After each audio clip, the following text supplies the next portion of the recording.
Alright, in this video I'm going to be showing you a budget black commander deck. It's about 65 bucks, but it could be a lot cheaper if you cut a few options. For the commander, we're running Shirei, Shinzo's Caretaker. Whenever a creature with power 1 or less is put into your graveyard from the battlefield, you may return that card to the battlefield at the beginning of the next end step. This card does need to be on the battlefield for the effect to resolve. This deck aims to play a lot of cheap creatures that generate value. You're going to continuously generate card advantage by sacrificing those creatures and getting the additional benefits. We do run a few larger creatures as a means of finishing the game a little bit quicker. A lot of the creatures in our deck are obviously can have power 1 or less, so we can proc the effect. Whenever Dust Legion Zealot and Novice Oculus die, we're going to be able to draw a card. And whenever Skyscanner enters the battlefield, we're going to draw a card, so that's pretty good too. Not sure how to pronounce that first card, but it's a 2 mana 3/2, and whenever another non-token creature dies, we're going to be able to draw a card. Smothering Abomination has an effect whenever you sacrifice a creature, you're going to draw a card, and it's going to give us the ability that at the beginning of each upkeep, we can sacrifice a creature. This pairs very well with our commander, giving us a means of sacrificing. And Villager's Rice is just a nice instant speed, sacrifice a creature and draw 2 cards. This first creature here is a little bit expensive, however, it's definitely a good option if you want to spend a little more money. You can definitely cut it for something else. Whenever this card or another black creature enters the battlefield under your control, each opponent's going to lose 1 life, you're going to gain 1 life. It also has an ability, we can tap this to sacrifice another black creature, then we can draw a card. For this deck, it fits incredibly well. It is a little expensive though, so I understand. Probably wait till it comes down a little bit in price. Harvester of Souls is 6 mana 5/5 with Death Touch.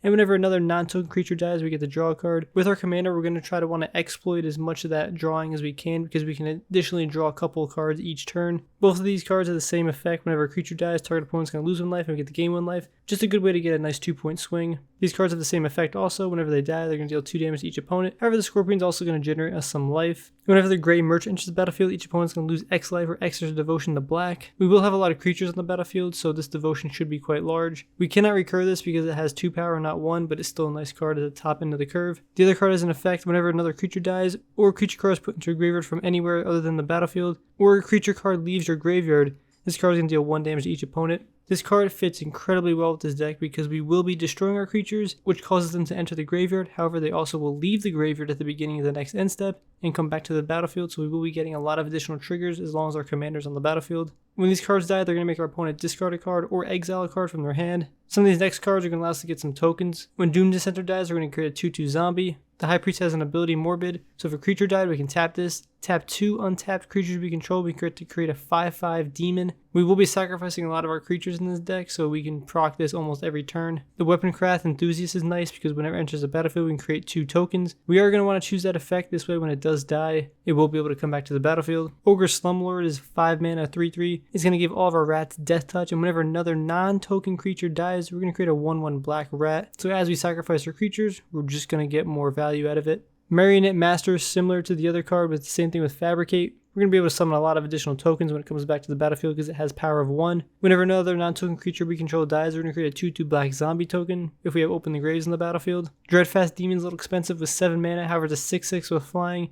And at the beginning of your end step, we can sacrifice a non-demon creature. And if we do, we get to create a token that's a copy of this card. We have a lot of non-demon cards, so we can essentially get this off every single turn. And Desecrated Tomb has whenever 1 or more creature cards leave the graveyard, we have to create a 1/1 token with flying. Again, with our commander out, cards will be entering and leaving the battlefield almost each turn. We have a lot of ways of getting good value, however, we need a way of actually proccing and sacrificing our own creatures so they get the value. Cards like Viscera Seer and Carrion Feeder are going to give us that instant speed. We can sacrifice any creature and get some additional benefit. Same thing with Vampire Rites, however, we do need 2 extra mana to sacrifice a creature, but we're able to draw some additional cards. You definitely need the Viscera Seer and Carrion Feeder in this deck. Thought-Picker Witch is also going to allow us to sacrifice creatures, and we can remove cards from our opponent's library. Bloodflow Connoisseur is going to give us that instant speed. We can sacrifice a creature.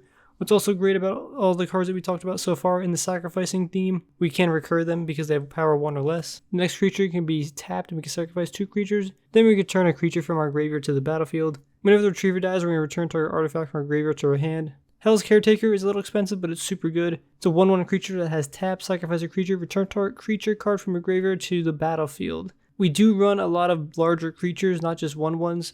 And being able to sacrifice any creature to get some value and then bring a larger creature out is pretty incredible. I put some cards like Feigned Death and Undying Evil in the deck. At instant speed for 1 mana, we can just target a card that's dying, and we get to return it back to the battlefield. So we can get our dying triggers as well as our enter the battlefield effects. Unearth is a great way for 1 mana to return almost any card in our deck back to the battlefield. Obviously not the expensive ones. For Victimize, we get to choose 2 target creature cards in your graveyard, sacrifice a creature, and then we get to return the chosen cards to the battlefield tapped. Again, a lot more value. Thrilling Encore is 5 mana to cast, however at instant speed we get to put onto the battlefield under your control all creatures and all graveyards that were put there from the battlefield this turn. What's insane about this card is if we attack with all of our creatures, a bunch of our opponent's creatures dies and ours, then we get to sacrifice all of our creatures on the board, then play this card. We're getting an absolutely absurd amount of value. The Imp and Dread return are just some nice ways of getting some additional recursion in the deck. If your commander does die, you also want some ways of getting it back because oftentimes you're not going to want to cast it from the command zone. It already costs 5 mana, which is pretty expensive, and since it only has 2 toughness, it's going to be pretty easy for our opponent to destroy. We are running cards like Swiftfoot Boots and Mask of Avacyn to try and at least give it some hexproof.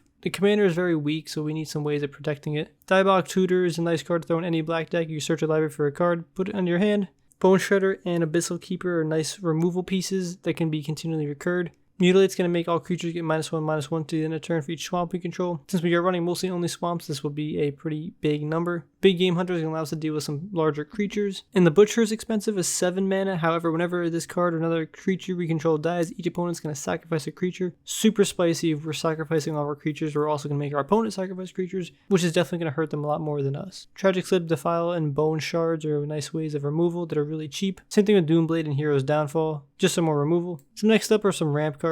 The Gas is going to allow us to create a treasure token, and the other 2 creatures are going to allow us to get some black mana. Priest of the Forgotten Gods is a little expensive at $3, but it's really worth it if you like this deck. It does have 1 power, so we can recur it with our commander. It also has the ability we get to tap this, sacrifice 2 other creatures, and we get to make our opponents lose life, sacrifice a creature, and then we get to add 2 black mana and draw a card. Insane value. Dark Ritual is pretty standard, giving us 3 black mana. Overeager Apprentice, we can discard a card, sacrifice this, and then get 3 black mana to our mana pool. This card is definitely great later in the game if we're able to keep recurring it with our commander. Farfinder and Skittering Surveyor are going to allow us to get some lands to the battlefield and kind of ramp that way. They do have 1 power, so we will be able to recur it with our commander. Pontu's Monument is going to make all of our black creatures cost less. And whenever we cast a creature spell, we're going to make our opponent lose 1 life, we get to gain 1. Black Market is a good card to have too, because whenever a creature dies, we get to put a counter on this. And at the beginning of a pre-combat main phase, we get to add 1 black for each charge counter. Both these cards work incredibly well in this deck. Command Sphere and Arcane Signet are good ways of getting some more mana. This land's a little expensive, but it's really cool. If we have 5 creatures in the battlefield, we can tap this card and pay 5 mana and then transform it, and it becomes a 9/7 flying lifelink indestructible haste demon. Both Witch's Cottage and the Mire allow us to put a creature from our graveyard to the top of our library. High Market is awesome because we can tap it, sacrifice a creature, and gain a life. Not the best sacrificing outlet we have in the deck, but it definitely is helpful because it's a land. And we're playing Barrenmoor to cycle, playing Bojuka Bog to exile a graveyard, and 28 swamps. Once you get the ball rolling with this deck and have a card that can sacrifice other creatures, and you're cycling some creatures that allow you to draw, the snowball just kind of keeps going if your opponent can't stop you. The biggest weakness about this deck is probably somewhat of a reliance on the commander. You don't absolutely need it, but you really do want to see it so you're getting all the value you need. I'd recommend trying to add some more cards that can protect your commander. A lot of these cards do get kind of expensive, that's why I didn't add them, but I think the deck might need them. Anyway though, let me know some of the cards I might have missed down below that you think this deck needs. Thanks for watching, stay tuned for some more Magic the Gathering on a budget.